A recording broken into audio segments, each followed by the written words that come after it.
4:03 p.m. in Stonebridge, my stepmother, Celeste Vaughn, stood up at the long wooden table and enunciated every word. As of today, Ava is cut out of the will. The room at Alder 12 fell silent as if holding its breath. Attorney Miles Harrington didn't argue. He simply tapped the screen before him and entered a code. He said evenly, "Activate Protocol Indigo." A gray envelope was pulled from my father, Arthur Whitlow's file folder. Inside were a handwritten password, a key card to a safe deposit box at the bank in downtown Stonebridge, and a thin sheet bearing my father's line. "When there's a dispute, open the sunlight clause so everything comes into the light." "I'm not fighting," Celeste said, her smile fixed. "I'm protecting the estate." I sat up straight and tightened my hair tie. "Protecting it by erasing your husband's daughter?" Miles looked at both of us. "Per Mr. Arthur's instructions, if there are changes to the will during the transition period, we must read the sunlight clause before signing anything." Grant Ellison, the evidence custodian, sat near the door, setting a sealed briefcase on the table. June Park, my close friend and compliance advisor, put us on speaker from Portland. "I'm on my way. Please minute all exchanges this evening." "I'm Ava Whitlow, 32, Communications Director of the Whitlow Group, Arthur Whitlow's daughter. The house at Alder 12 is where I grew up with my mother before she passed away and established the Whitlow Scholarship Fund for students in Stonebridge. 6 weeks after my father's funeral, the estate meeting schedule was as thick as project printouts. Celeste, 57, is sharp and used to stage managing a living room the way she runs a fundraiser. She likes setting rows of chairs, lining up water glasses, calling the press. I don't like the stage. I like paperwork, signatures, account histories. Miles opened the gray envelope and read each line verbatim. The sunlight clause requires disclosure to the fund's small board. The asset inventory, 6 months of transfer history, all amendment attachments proposed by Celeste, and minutes of meetings held without Ava present. Celeste tightened her cuff. "When did he write that?" Miles looked up. "The day Arthur was admitted to the hospital. He left the password to open the safe deposit box and instructed me to keep it sealed until someone sought to cut an heir." I told myself, this isn't an act of grabbing back assets. This is the journey of reclaiming the right to tell the truth with data, call by call, expense slip by expense slip, not to win loudly, but to let everyone in Stonebridge see why sunlight is the only thing strong enough to end this shady business. The conference room at Harrington & Coder had everything this afternoon: name placards on the table, water, thick printouts stacked in piles. Celeste opened her briefcase, pulled out a self-drafted codicil, and clipped on a yellow sticky tab. She looked straight at Miles. "This is Arthur's final addendum. He didn't want Ava involved because the girl was distant, not caring for her father." I didn't respond. Miles slid a small mic to the center of the table. The red light on the recorder came on. "Per Protocol Indigo, from now on, every statement will be recorded with a timestamp," he said. Grant flipped the seal lock on the evidence case and set it beside the recorder. June, on speakerphone, gave a brief reminder. "Please state your name before speaking." Celeste continued, "I am Celeste Vaughn. Arthur said many times that Ava was absent in the final months." I looked at Miles. He gave the slightest nod, signaling to let the tape run. I didn't argue with my mouth. I let the steady beeps do the work. In my head, the days of being pushed to the margins after my mother's funeral replayed. On the day we cleaned out Alder 12, Celeste arrived an hour before the agreed time, called in a cleaning crew, gathered my mother's photos into 3 boxes, and labeled them storage. When I asked to keep one of my mother's notebooks, she said, "Later. Arthur's schedule is packed. Don't unsettle him." From that day, whenever I texted about my father, the reply usually came from the family assistant. "Mr. Arthur is resting. Please leave a message." I called at noon. The phone rang 3 times and cut off. Emails I sent to my father's private address began to vanish. Later, when I checked, I found a Move to Archive filter had been created on the very day Celeste changed my father's iPad access permissions. When I showed up unannounced, I met a night shift nurse blocking the door. "Mrs. Celeste said no visitors today." I left soup in an insulated bag and turned the car around. The following week, the scholarship fund met. I asked about allocation plans, and Celeste said, "The fund is paused to focus on family matters." 3 days later, the local paper ran a fundraising piece under Celeste's name. I wasn't listed among the members. Outsiders would say I was indifferent. Insiders understand there's a kind of staging that makes absence look like apathy. In families like mine, whoever speaks the loudest holds the story. Whoever stays quiet must hold the proof. I started saving everything. Screenshots of outgoing messages with timestamps, postal receipts for the envelopes I sent my father, call logs noting rejected calls, and fund meeting minutes obtained from the secretary. Documentation beats storytelling in estate disputes because it doesn't need a flattering memory. It only needs dates, times, and signatures. 2 weeks before my father's final diagnosis, he met me at a small cafe on the corner of Pine. He arrived first, wearing a wool coat, holding a cream-colored envelope. "Don't tell anyone about this meeting," he began without circling around. "I have something for you." Inside were a safe deposit key and a trifold slip of paper in his steady hand, the bank's name, the box number, and 4 lines of instruction. "If anyone proposes changing the will without you, call Miles. Open the box with the accompanying password. Hand Dawn to Grant. Don't argue. Let the data speak." I asked, "Why not say this outright?" He sighed, eyes on the window. "I've lived long enough to know people hate being exposed at the dinner table. I chose to let the process reveal itself. When dawn comes, you'll understand why I didn't confront it head on." He touched my hand, warm and firm. "Don't let anyone take away your right to tell your story." Back in the conference room, Miles pressed the button to roll the tape. The digital copy was saved to 2 drives. He read aloud, "Harrington and Coman, date. 4:11 p.m. Protocol Indigo active. Speaker, Celeste Vaughn." Celeste smoothed her hair, her voice still even. "Arthur authorized me to alter the allocations to protect the estate." Miles asked, "Date of signing?" Celeste produced a printout, the lower corner bearing a scanned signature and a date matching the day I was turned away at the door of Alder 12. Grant put on his glasses and leaned in. "This is a visual reproduction, not an original with an authentication chain. We will compare it against the contents of the Dawn box." Celeste gave a thin smile. "Another secret box." June on speaker reminded us, under Mr. Arthur's Sunlight Clause, all amendment attachments must be disclosed to the Funds Board and the heir. Please wait until comparison is complete. Harold, the longtime CFO of the Whitlow Group, sat opposite, tapping his pen lightly. "What documents are being used to prove Ava was distant?" Celeste flipped her notebook. "An empty visitation log? No letters of inquiry?" I opened my bag and set down 3 small envelopes, USPS receipts for each letter and gift. I sent my father, printed from the postal system. Call logs marked "not answered" on the days I was blocked by the assistant. Email confirmations sent to my father's private address with subjects and timestamps. Miles pulled them toward him. Attached to the file.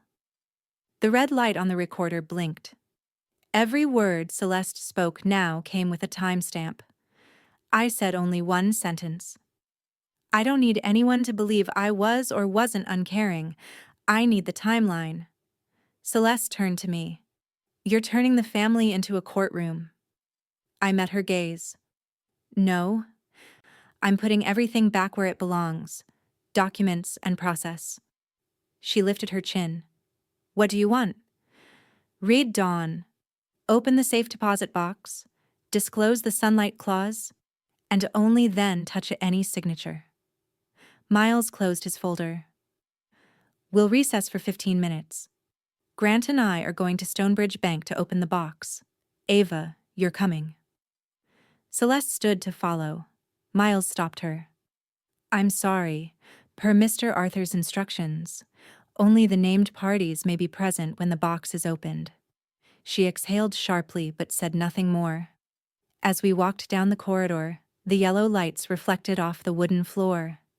I thought of the coffee on Pine Street and the line, "When dawn comes." Dawn now took the shape of a key and a steadily blinking red recorder. The next part wouldn't be noisy. The next part would be lifting a lid, inspecting each envelope, and seeing exactly what my father had prepared to pull this family's story back onto the right track. My father's funeral was held at the small church on the hill north of Stonebridge. When I walked into the foyer, the funeral coordinator checked the list and asked, "Who are you, so I can seat you?"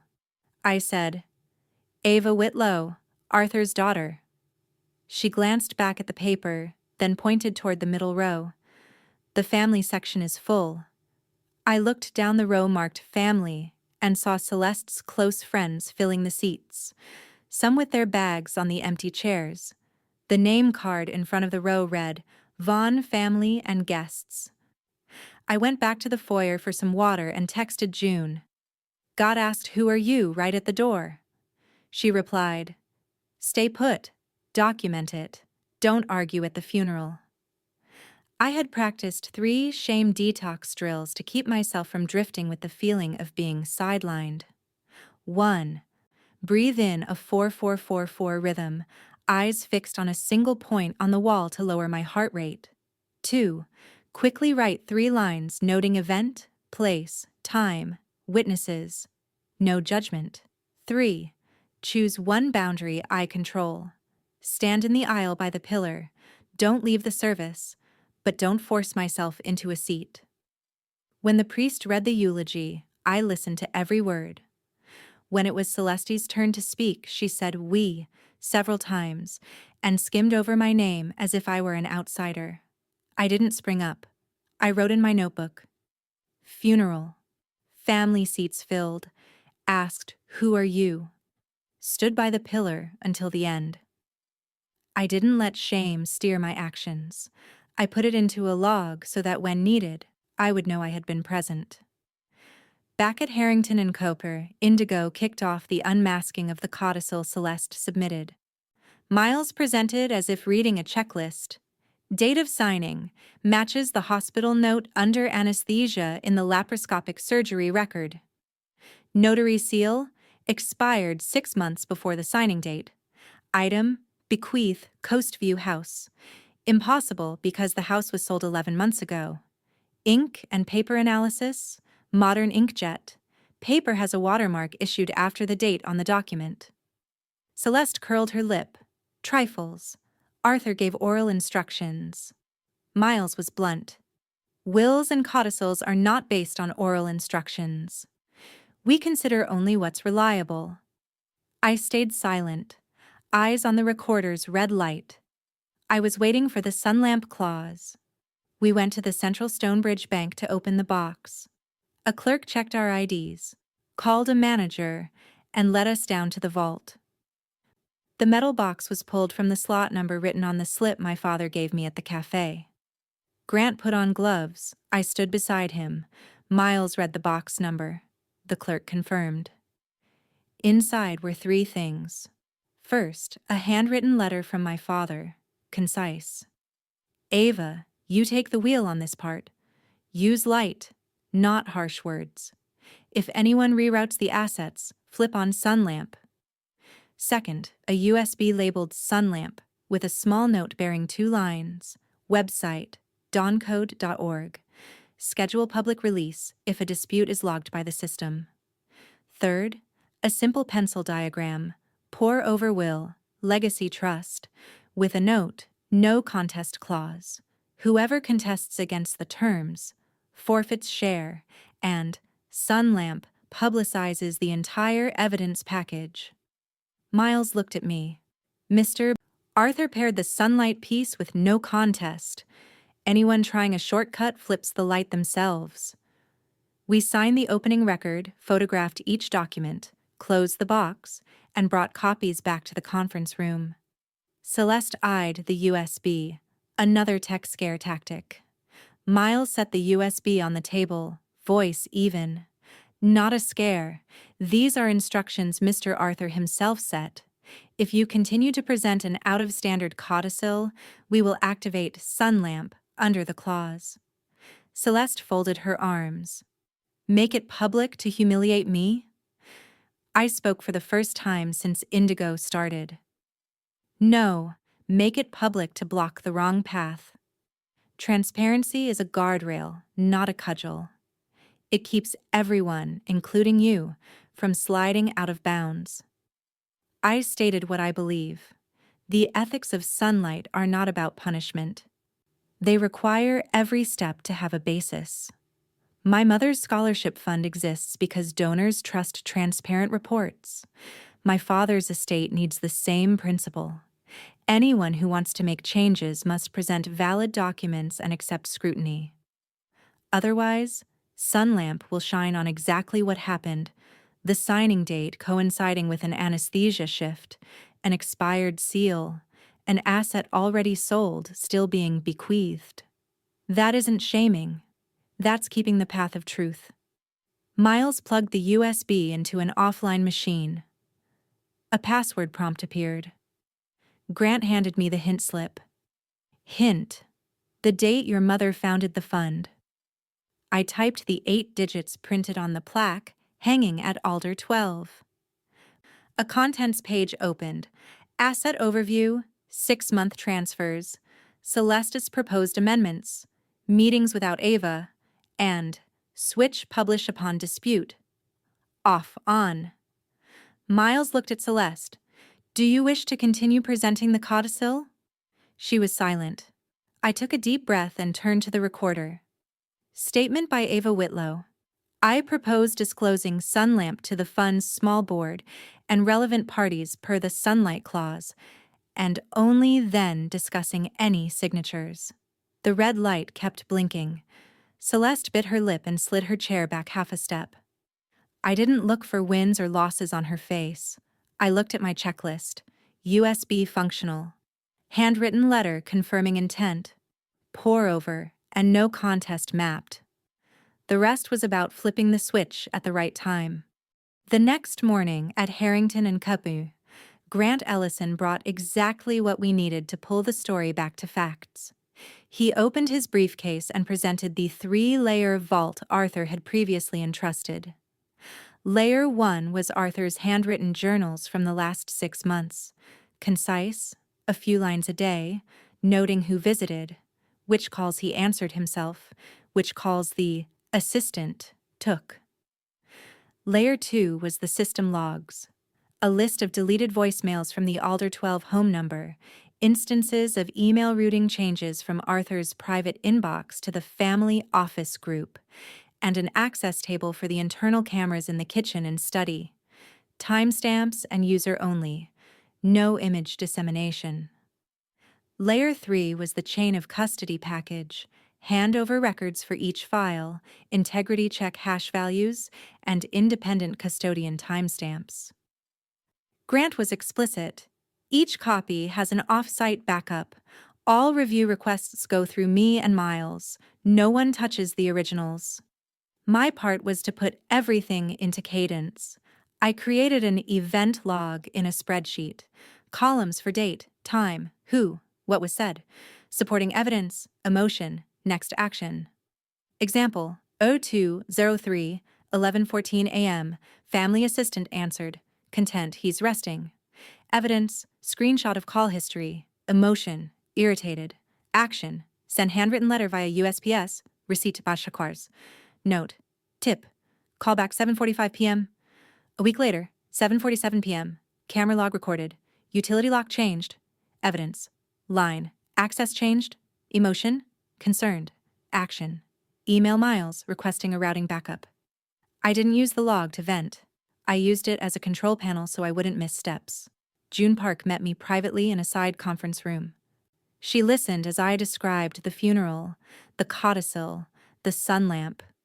I asked whether I should bring down everything Celeste had built. June shook her head. Your goal is to preserve the company and your mother's fund, not to humiliate anyone. She gave me a 4-question framework for smart justice. 1. What exactly am I protecting? Assets, reputation, mission. 2. Who is affected and for how long if I choose A or B? 3. What forum is the right playing field?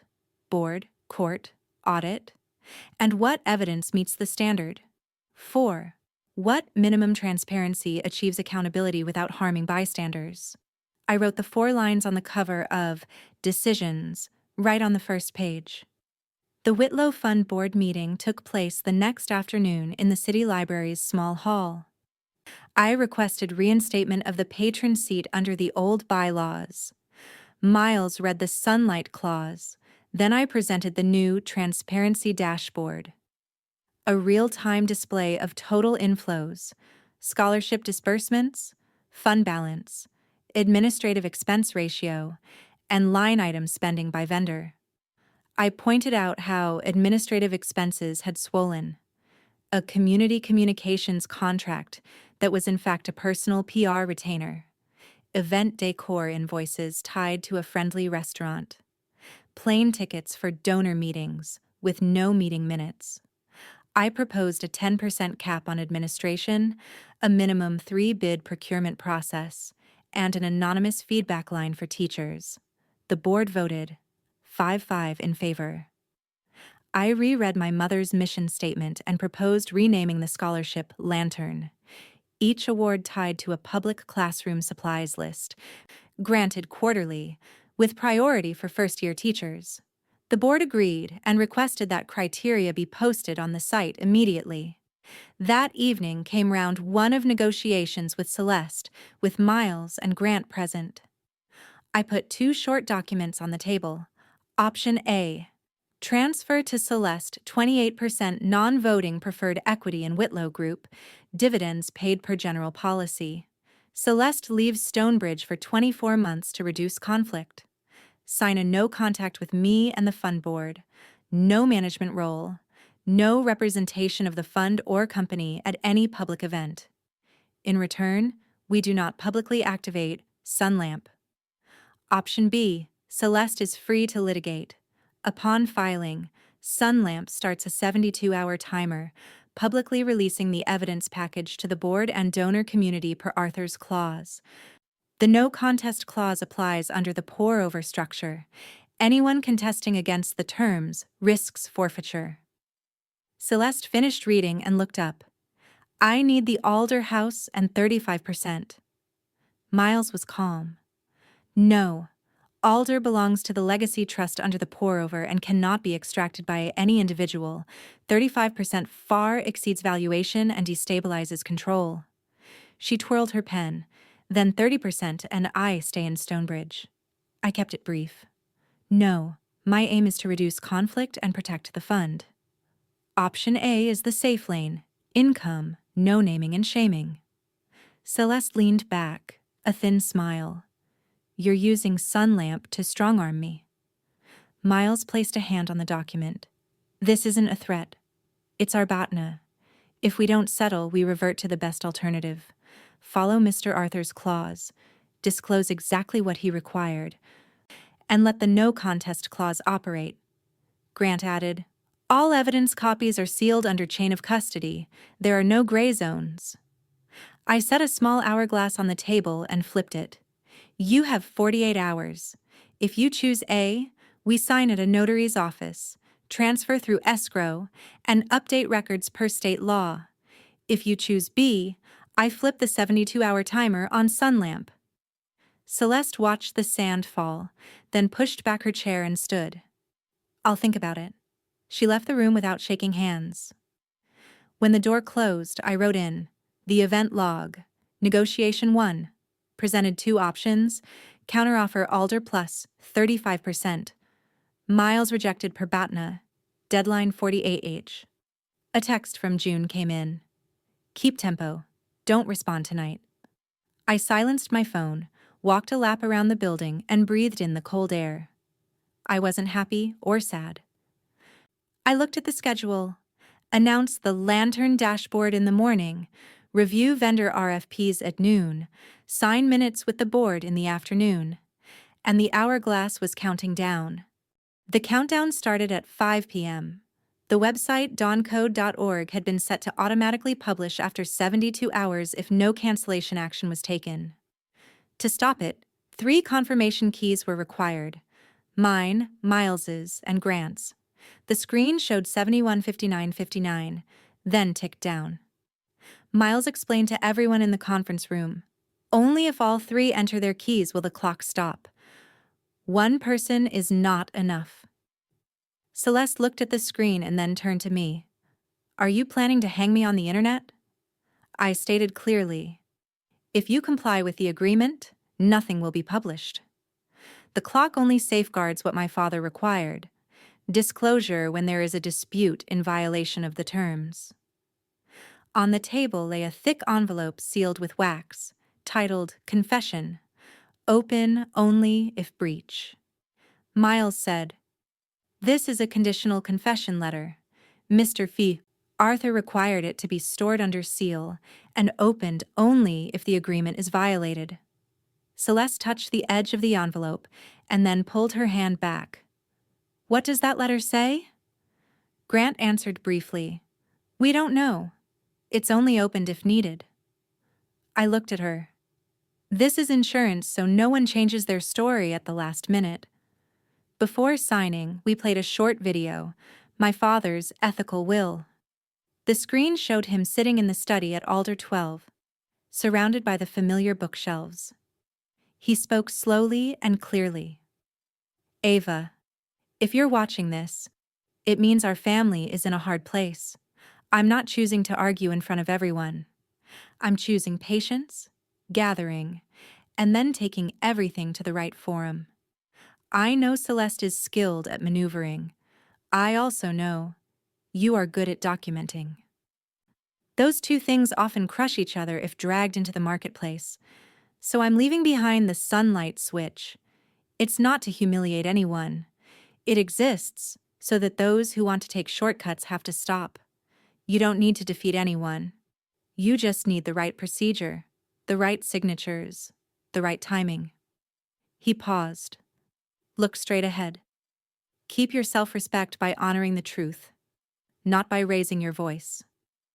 The video ended and the room was quiet for a few seconds. I told everyone why an ethical will matters. A will is for dividing assets. An ethical will is for passing on principles. In modern families, people live far apart. Information travels by phone, and access rights can be changed without anyone noticing. A video like this sets out how to behave in conflict. Choose transparency, not shaming. Choose process, not theatrics. It reminds those who remain that their names are not greater than the word right. And it reminds the one departing that the only power left is the standard they leave for those who remain. We moved on to the Peace by Sunlight agreement. Miles read each item, and I underlined. Celeste agreed to turn over the keys to Arthur's study, the safe code, and a list of asset movements over the past 3 months. She agreed to vacate the Alder house within 7 days, with a third party supervising the packing to prevent loss. She signed a 24-month no contact with me and the fund board, and will not put her name on any public event related to Whitlow Group or the Whitlow Fund.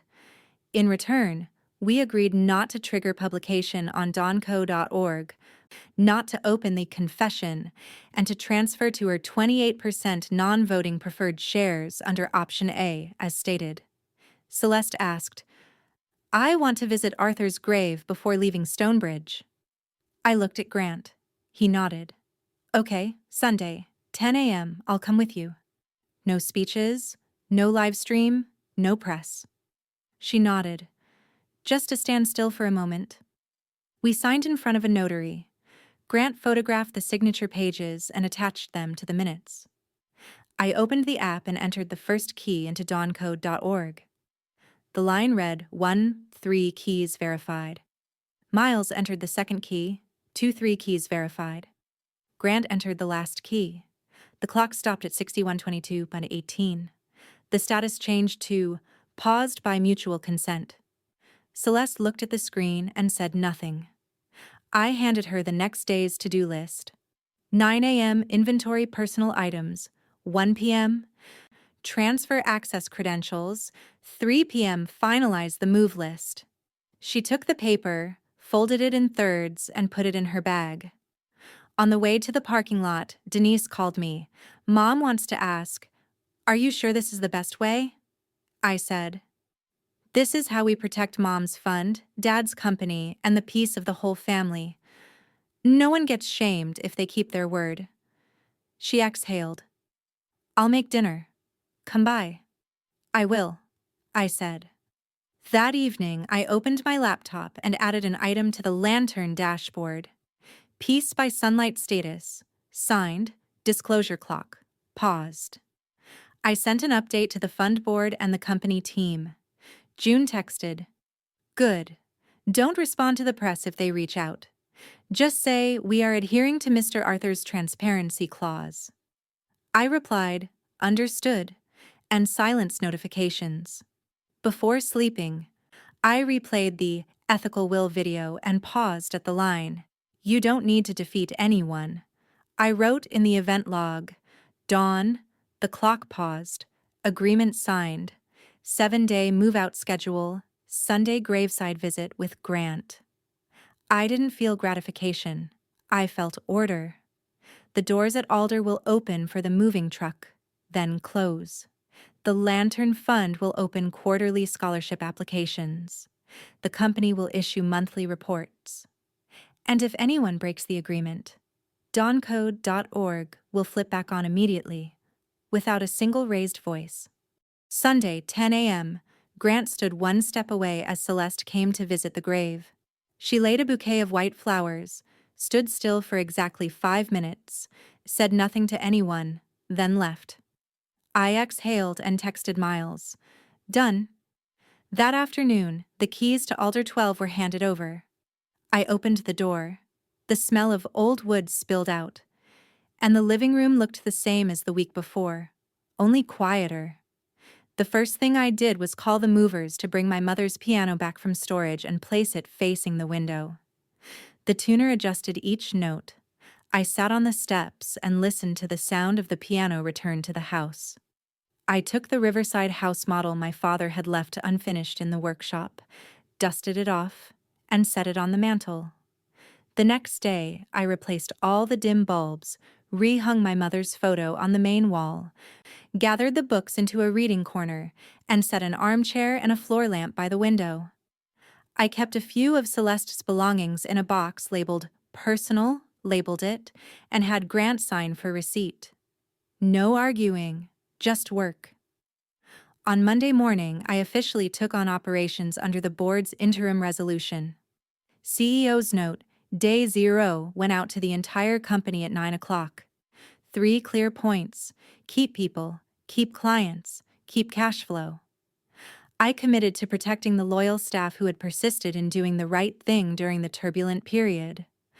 I opened a separate email channel so anyone who had been forced to sign unusual contracts could report them. No names needed, just the contract number and date. I asked finance to produce a risk audit within 14 days, list every large expense in the past 6 months, new vendor contracts, and system access rights. The 30-60-90 plan was locked on one page: the first 30 days to stabilize operations and review permissions, 60 days to renegotiate service contracts, terminate non-transparent contracts, and publish the governance model. 90 days to present a status report to the board and employees, along with a schedule for an independent audit for the next year. I wasn't trying to burn everything clean. I chose to transfer by way of transparency and a chain of small, steady decisions. At the Whitlow Fund, we turned on the public dashboard. Money in, grants out, balance, the administrative expense ratio, and the vendor list, all displayed on one page, updated weekly. We reimbursed improper expenditures to the fund by gradually offsetting them against personal accounts as specified in the agreement. And we publicly posted a fund reimbursement section for donors to track. The Lantern Scholarship application opened that very week. Teachers submitted lists of needed classroom supplies, teaching objectives, and photos of their current rooms. After 7 days, we approved the first round for 10 classes. Thank you emails from teachers arrived quickly and plainly. Needed markers, plastic shelves, paper for reading groups, received. I realized something simple. Radical transparency turns suspicion into real confidence. People don't need promises, they need meaningful numbers and someone accountable when the numbers drift. On Wednesday evening, I sat in the newly set reading nook and wrote a letter to myself at 17. Ava, there will be a time when you're asked, "Who are you?" Right in the place that's supposed to be home. Don't let that question make you disappear. Give the story back with small, solid actions. I added 4 exercises I used to heal myself after a time of scrambled emotions. Exercise 1. Name the behavior instead of naming yourself. Write "someone else blocked information" instead of "I'm indifferent." Exercise 2. Body schedule. 10 minutes of breathing, 10 minutes of walking, 10 minutes without screens after 9 p.m. Exercise 3. A 2-column journal. On the left, the time-stamped event. On the right, the emotion. So you can see emotions have a place but don't steer. Exercise 4. Form a 2-witness group. 1 friend and 1 professional, a lawyer or advisor. So anything important has someone else who knows. No one has to stand alone. On Thursday, I met with the middle management team. I made it clear, no one gets fired just because they belong to one camp or another in the previous period. The rule now is that anyone who follows process stays and gets support. Anyone who intentionally takes shortcuts will leave, but with paperwork. The initial silence turned into practical questions. How is this contract signed? Can we reuse the old data warehouse? I answered each one, no dodging, no raised voice. At the end, a longtime manager came to shake my hand. Thanks for speaking plainly. I nodded. I speak plainly so people don't have to guess. By the weekend, the Lantern dashboard showed the first recovery of losses transferred back to the fund. We updated the status to 12% of improper administrative items reimbursed, specifying the source of reimbursement per the agreement. I sent a short newsletter to donors, what we did in 7 days, with photos of classrooms receiving supplies. The responses were no longer heavy questions, but need more volunteers to organize the storeroom? And can I sponsor a themed scholarship? On Sunday evening, I closed my laptop and sat at the piano. I played the piece my mother liked most when I was little. The sound was steady. The house no longer echoed with emptiness but with habitation. I watched the evening light slant through the glass, paused a beat, then played another round. I didn't call it justice or victory. I just felt everything had returned to the right rhythm. Someone accountable, a schedule to follow, commitments written and kept. Before ending the week, I wrote a 72-hour checklist for anyone in my position, isolated from information inside family or work, and stuck it on the fridge.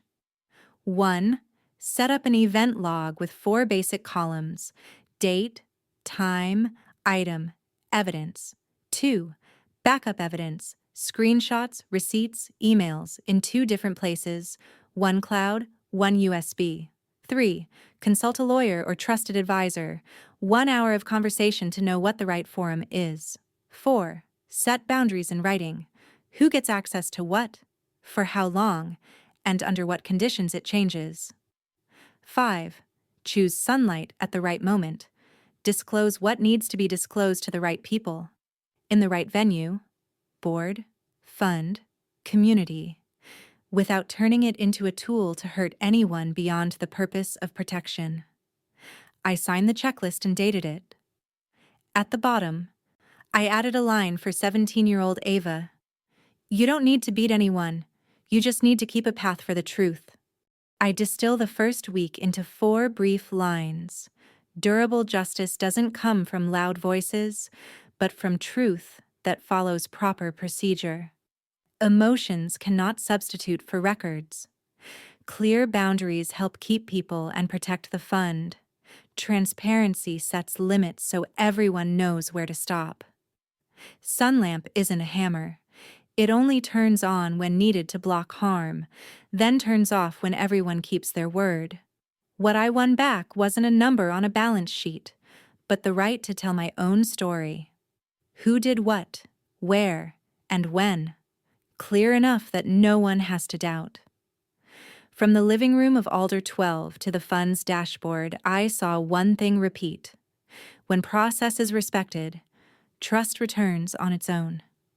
I didn't see victory. I saw order. My father didn't leave a miracle. He left a sequence. When I take the steps in order, the light does the rest. From that day on, I didn't need revenge. I just needed to live my truth and let the record speak. Thank you for staying with me to the end of this story. Thank you for your time, for the patience to read each milestone, and for the feedback that makes Lantern shine brighter every week. If this story helps you realize you're also being cut out of your own story, start very small but clearly. Make a 1-page event log, back up a piece of evidence, set a boundary. Comment below with one action you'll take in the next 72 hours to reclaim your right to tell it. I read everything. If you believe that truth plus procedure can keep peace for families and organizations, follow the channel so you don't miss what's next. How we maintain transparency without harming the innocent. Thank you, and see you again.